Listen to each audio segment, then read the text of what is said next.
Welcome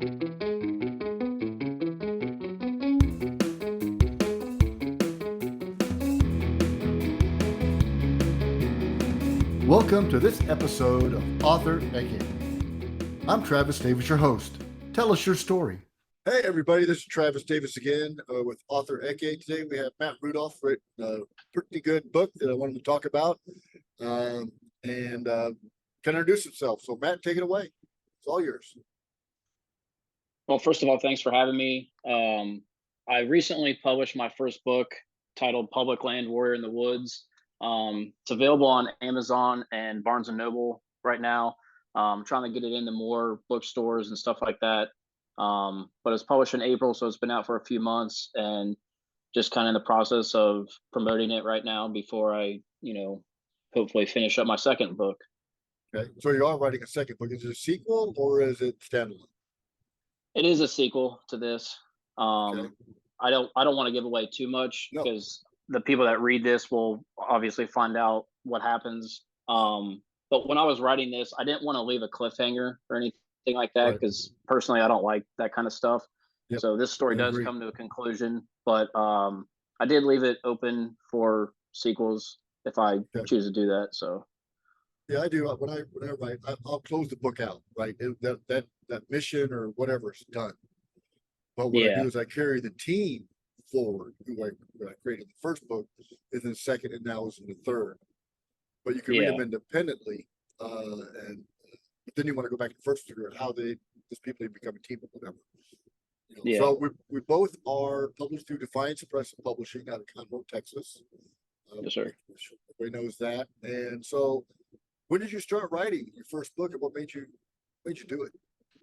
So I started writing this probably in 2021. It probably took me about a year from start to finish to finish the manuscript and everything. There was some times where I took a break from writing just because I got busy with work and life and everything. But a lot of it was just I was kind of bored during COVID, and I've always liked to write, but I didn't really know what I wanted to write about. And there was like a 2-year stint where I didn't have access to hunt on any private land through people that I knew or whatever. So I had to hunt at a local state park.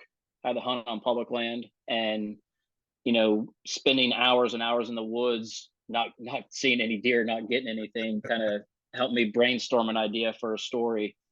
So a lot of the time that I spent hunting at East Fork kind of gave me the inspiration or motivation to write this book. So what's it about? What's the book about? Let me show the book. So what's it about? Yeah, I can show it again. Awesome.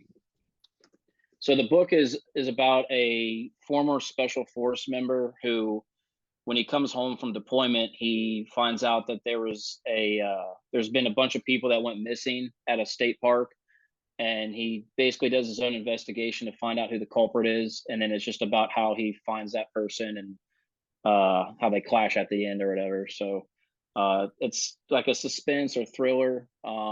There's a lot of the themes are based around hunting and martial arts because I've been practicing jiu-jitsu for about 10 years now, so I wanted to incorporate that in the story as well. And I think for anybody who's obviously interested in those hobbies, who already participates in them, they'll appreciate the book because it does get pretty descriptive about the techniques and stuff that are used in jiu-jitsu, Brazilian jiu-jitsu. And then obviously for people that hunt, they'll probably enjoy a lot of the hunting scenes as well. Or do they like hand-to-hand combat with deer? I mean, so you could. No, there's none of that in there. No. Use a bow or a rifle. What comes in your house? What are you gonna do, right? If they jump through your windows, doors, man, I've seen videos of it, whether hopefully they're true or not. 90% of the internet's a lie, anyways. So. If that happens around here, Bambi can get it too. Oh my goodness! So, so that the inspiration is around your life experiences, right? The hunting and martial arts, done you like the outdoors, and then COVID was the catalyst because nobody could do nothing. Depending on where you live, right? I live in Texas. Yeah. We were really shut down at all. You did pretty much whatever you wanted to do. but it really depends upon that. But you see, I think a lot of authors, new authors, are probably from that era, like the COVID time, because they have so much on their mind. And, when you're, what is it? Devil's Workshop is an idle mind is Devil's Workshop, right? So Okay. I can kind of see it, but I think a lot of creativity came in. So when do you like to write? I mean, do you like to write in the morning, the afternoon? What's your kind of your cadence? It doesn't really matter what time of the day necessarily. I prefer to write when I have a lot of, like, when I don't have any interruptions throughout the day. If I know I have something to do later, I don't like to be constricted on what time I have to write. I might write for an hour, I might write for 3 hours, but for me, it's one of those things where when I start, I don't want to be interrupted. I don't want to have to take a break because I kind of lose my train of thought. Um, so a lot of times I do end up writing at night before I go to bed, and I'll just write till I start getting tired and I feel like, I can't put good thought to my story or whatever. Um, but when I was writing this, I was working for a company that makes armor parts for military vehicles, and a lot of the jobs that I was running had very long downtimes. So I was writing at work at the time because if I had like 2 hours to kill, I would just bring my laptop and crank out a few chapters or whatever. And then when on days when I was running jobs that didn't have as long as a downtime, I spent a lot of time doing my self edit before I finished the manuscript. So I was doing a lot of the work while I was technically at work already. I've done that. Yeah. So yeah, so there, and again, folks, writing it, there's different ways to write. People just whatever comes to their mind, just write, Yeah. and then go back and edit, and then go Hmm. back, maybe add some detail, add some clarity, and then again. I did that, but what I found now is what I do is I'll write, like I'm 33,000 words into my next book, right? That's pretty long ways in there. But Yeah, it's then good. I'll go back in, and I've been writing in this one since like May. Okay. So I'll go back and I'll read it and I go, okay, I want to add something, I want to move it around because I don't write the book in order, which sometimes can, like, does this even match up with the time perspective? Do you Yeah. write? Do you outline or just kind of go for the flow? I'll do an outline, kind of like a series of events that I want to include. And sometimes that just when I'm writing, it just flows very naturally and I can piece all that together. But sometimes I gotta like kind of take a step back and be like, oh, I forgot to add this or whatever. And then I'll find a spot for it, whether it's the beginning of the book, middle of the book, usually the end of the book. I already have an idea how I want to wrap it up.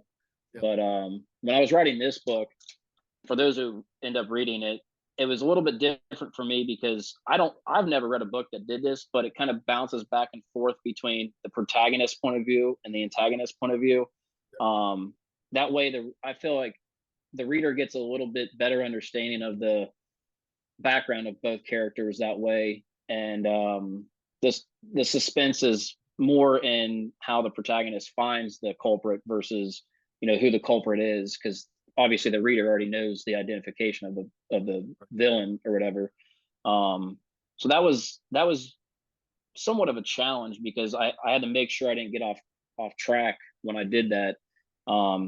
Like I said, make sure everything pieced together and made sense. But you know, I think it worked out really well. And the feedback that I've gotten so far, a lot of people have complimented me on that, and they're like, "It's really interesting how you bounce back and forth between chapters of focusing on what the protagonist is doing and then focusing on what's going on with the antagonist." So Yeah, I do the same thing, to be honest with you. But so I'll have it from like Tex or Will's perspective, like they're the good mhm. guys, but Yeah, also have more than one bad guy and their perspective. And how do you yeah, balance them all in there? Because they typically have more than one thing going on at the same time. Like there'll yeah, be something going on in the Congo, and there's something going on in the Congo, but there's something going on in China too at the same time, right? And yeah, they all got to end at the same yeah, place. And you hit upon something, uh, it's really, as you do a lot of research, right? your books Yeah. or experience. I do a lot of research. That's a lot of time is done that. So you're probably, out of the, you an hour of writing, there might have been, another hour or two of research just to make sure that it flows. Yeah. Somebody's going to say, "Go, that's BS. That's not that's." But sometimes you want that. Yeah. Like, oh, that can't happen. Oh, yeah, it can. Yeah. I mean, it's obviously a fictional story, but you want it to be as realistic and authentic as possible. So, yeah, there's definitely quite a bit of research that goes into it as well. Yeah, I'm surprised I haven't had three-letter agency parked in front of my house. I do searches on Google and I'm like, oh man, I can turn my VPN on. Yeah. I Well, do, if they read my book, they're not going to like the last sentence. yeah. So it's interesting. So what's your background? Being a writer. Just like what I do for a living or whatever. Yeah, or yeah. So right now I'm working part-time at a brewery. I also work at a martial arts gym, Carlson Gracie, Northern Kentucky. I help teach the kids class there, and then I fill in when the higher ranked students aren't there or whatever. Um, but like I said, I used to work for a company that made armor parts for military vehicles. So I was working as a machinist for a while. That's when I wrote this book or whatever. But I feel like I've been writing a lot throughout my life. Obviously, when I was in high school and college, I had to write a lot of papers and stuff like that. And I always enjoyed it as long as I got to choose what I was writing about, whatever topic I wanted. If I had to write about something I wasn't interested in, it was very difficult for me to stay focused and just enjoy writing. But I guess, like I said, going back to when COVID happened, I just had a little bit more free time, and because you couldn't really do anything. So I was like, I need to finish writing that book. I mean, I've always wanted to write a book. Like I said, I just never found the time because I was very busy throughout my early 20s. When I was in college, I was coaching football and basketball, training jujitsu and hunting a lot. So that was occupying my free time, and I never really sat down and put an entire book together. But when COVID hit and I had more free time, yeah, that just kind of inspired me to get it done, basically. Yeah. So I spent 4 years in Kentucky. So Okay. I spent basic training at Fort Knox, so didn't see a lot of Kentucky. Oh and yeah. then the 3 years I spent at Fort Knox again, but as an NCO, so I lived in Radcliffe, then E-Town. Then I spent a lot of time in Cincinnati, Okay. and I do the Chiquita dances. And then I'm walking around Cincinnati. I'm like, do they have all these pigs? They have what? The ceramic pigs. Oh, They're the everywhere. Flying Pig Yeah, the Marathon. flying pig. You're like, what is going Yeah. on here? So Yeah. if you guys have been to Kentucky, it's a beautiful state. If you like hunting, definitely some place to go to around Paducah and even down by Land of Lakes. I think down by Fort Campbell and then out west, Yep. out east in the Appalachians. Beautiful, beautiful. Yeah. So, what would you change in the first book? What would you do different? What are you doing different in your second book than you did in the first book from, writing or things like, because I want to get into marketing here in a little bit, how you market versus how I've heard and what's that really mean? Well, from a writing perspective, I guess the second book is probably going to be formatted differently. So instead of the reader knowing who the villain is right away, it's going to kind of build up to that. So they're not going to find the identity of, the antagonist right away. So from the writing standpoint, that's definitely different. Okay. From marketing standpoint, this is all new to me, so I honestly don't know what I would do different. But that's when I wrote my book, right? I go, people are just gonna buy it. I ain't gonna. Who cares? They're just gonna buy it if they want it. That's but the hope. What? They don't know it. People don't know me. Yeah. So from we're talking, I've done like 28 of these interviews with authors and everybody, and that the common theme is marketing is the hardest part, right? Probably. Because you don't know, and you try so many things, and there's very few things that are free. I mean, you either pay for clicks or you pay for an advertisement on a website or something. So how do you maximize your return on investment with your books, right? Yeah. And I was on the podcast a couple months ago, and I was interviewing somebody, and I said, "So what do you?" He goes, "Every day I take an hour a day to spend on marketing my book." So whether that is on Twitter, whether that's on YouTube, or TikTok, Instagram, or whatever, right? An hour of doing that, or just brainstorm things. Like I've done Facebook ads, I Hmm. do things on TikTok, but it's not sometimes not related to my book. But I always have my book somewhere in the shot most of the time.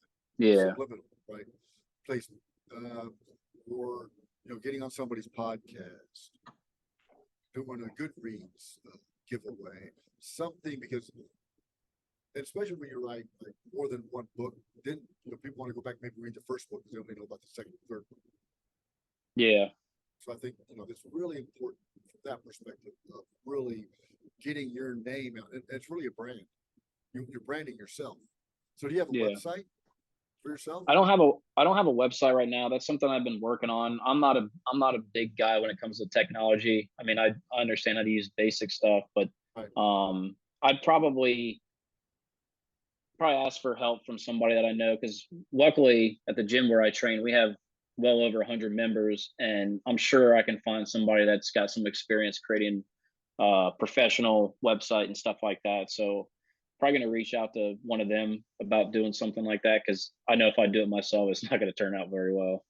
Yeah, I mean, there's some easy things. GoDaddy has some templates you can use. I mean, if you need things, please reach out for technical. Yeah. So I mean, it doesn't have to be done flashy. It just has some where somebody can go to you and you start building that brand. I think Yeah. that's critical. So again, marketing is good. You're writing another book. What marketing is good? It's just throwing stuff on the wall and seeing what sticks. 'Cause Yeah. everybody might have something. Your demographics or your audience may be different than mine. Yeah. I also do like go to the local library, see if they have an author on stage thing, right? Present your book.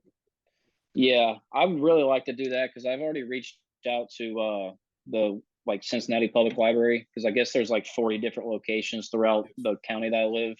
Yep. I'd like to do a signing at each one of them, but it's not as easy as it sounds. They kind of make you jump through hoops just to get you lined up or whatever. So we'll see It's how that not goes. as easy as it should be. It's an yeah. I mean, I don't understand. I would prefer if I could just set up a booth and pick a day and time and do a book signing, but you got to get your book approved and all this It stupid does take a stuff. while. So It does take a it's while. an ongoing process, but we'll see what happens.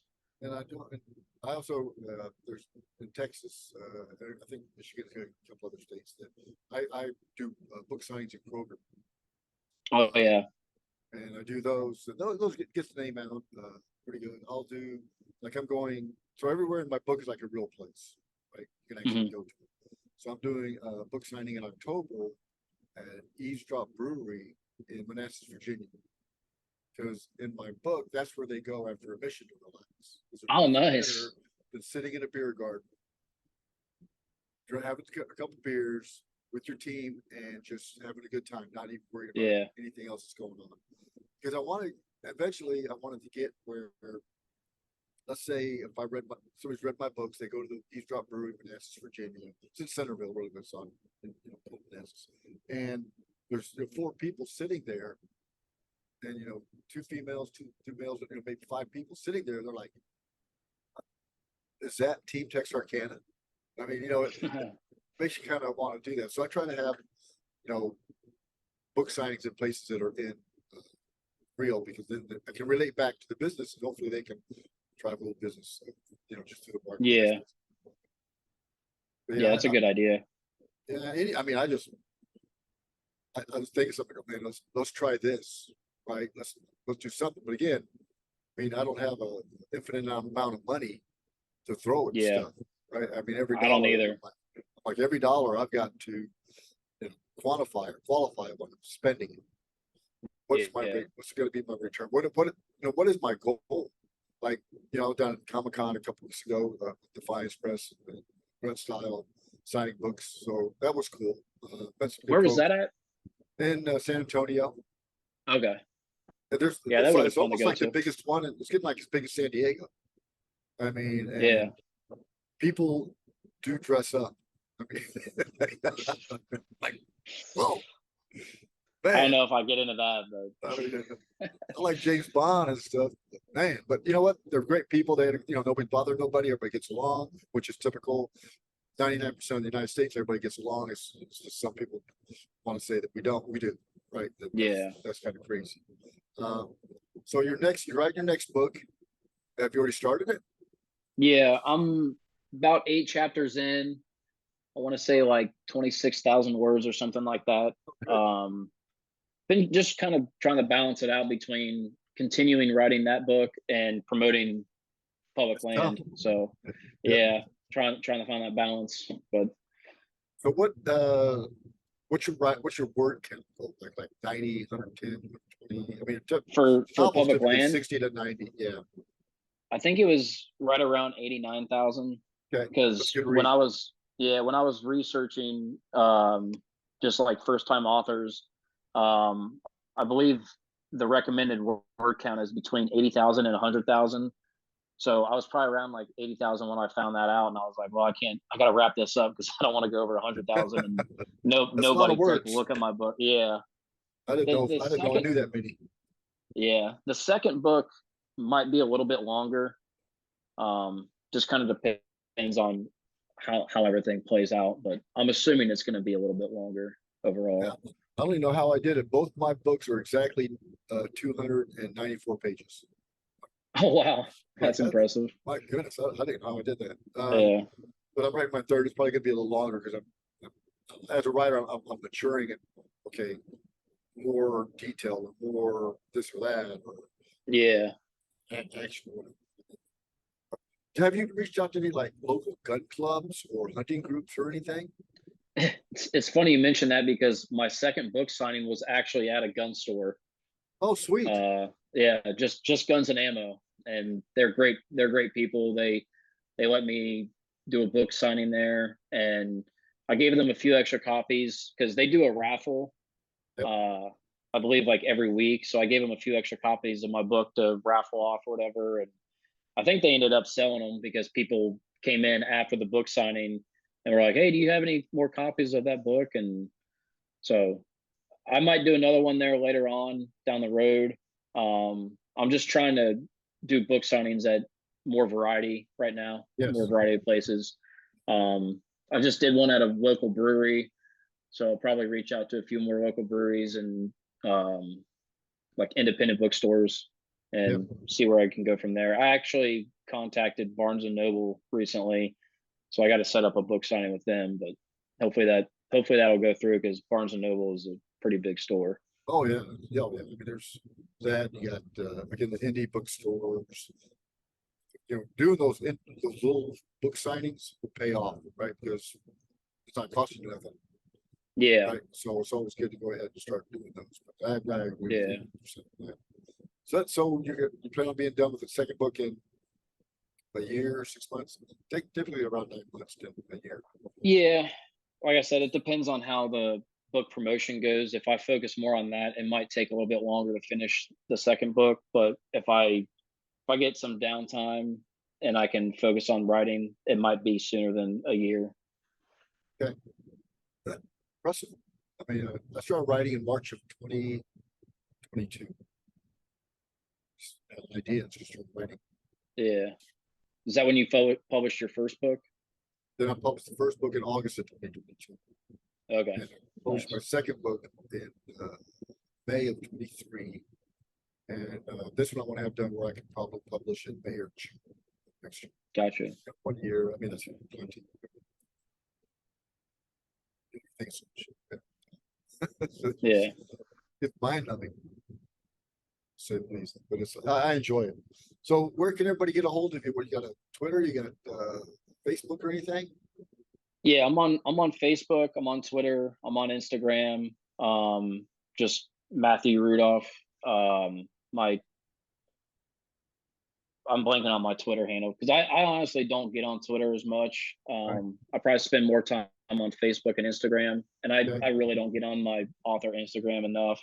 I don't know. I try to stay away from social media because I don't think it's healthy. But I get It is if you're trying to, toxic. yeah, it's very toxic. But I understand if you're trying to promote, a product or book for us for our case, it's good to have that to kind of help get your name out there. And one good thing with modern technology is it's very easy for authors to kind of get their name out there versus what it was probably like 20-30 years ago. So you can reach a larger audience now, but just don't want to spend too much time on there because you start seeing some bad stuff. And I mean, that's the demise of Western civilization. Yeah, Yeah, yeah, everyone's gonna do it if you want, until you get very well known, then you just do very little, just to live to. Boom. Boom. yeah. Things come out. Yeah, it's great. So, well, it's been great talking to you. So, everybody go out and read the book if you're a hunter, if you want to know about hunting, or if you're in martial arts. It sounds like it has some pretty cool scenes where if you want to close your eyes, you'd be in that scene, right? Hmm. Level of Yeah, detail there. It's critical. You go out, yeah. go ahead. I tried to be as detailed and descriptive as possible when I was explaining the techniques. Um, for people who train martial arts, they'll probably know exactly what I'm talking about. But for somebody who's never done it before, you got to be very detailed because if I just name a technique, they're gonna be like, "What the hell is he talking about?" Right. So just going over the very basics and getting descriptive with, where he places his hand here, how he uses his legs here. I thought that was very important, and like I said, the feedback that I've gotten so far, everybody's liked it so far, and told me I did a good job just describing the techniques and stuff. That you hit a good point right there, folks. If you read a book, please put rate it on Goodreads or Amazon, wherever Barnes Noble, Booksmart, whatever. Go ahead and rate a book because that feedback is important, not only from a Hmm. writer's perspective, but also being able to get the name out and be able to be, based on algorithms, a lot of things. Yeah, So, so go ahead, please go out there, read the book, talk about, give your opinion on it, and get the feedback on the book. It's definitely. free. Feedback is free. Yeah, Yeah, great. Well, man, it was great talking to you today. Again, let's see your book one more time. Let's get it ingrained in the folks' head there. There you go, guys. Public land, warrior in the woods. So excellent. Probably a great topic. I did a lot of hunting, but I do like getting outside, seeing things out there. Well, great. So definitely. everybody, go out and check out Matt's books and learn a little something. Go take a vacation without ever leaving your home. Yep. All right. Thanks. Bye. Thank you. Thank you for listening to Author Eke. There'll be another episode next week. Please stop by and start your own story. We can't wait to hear it.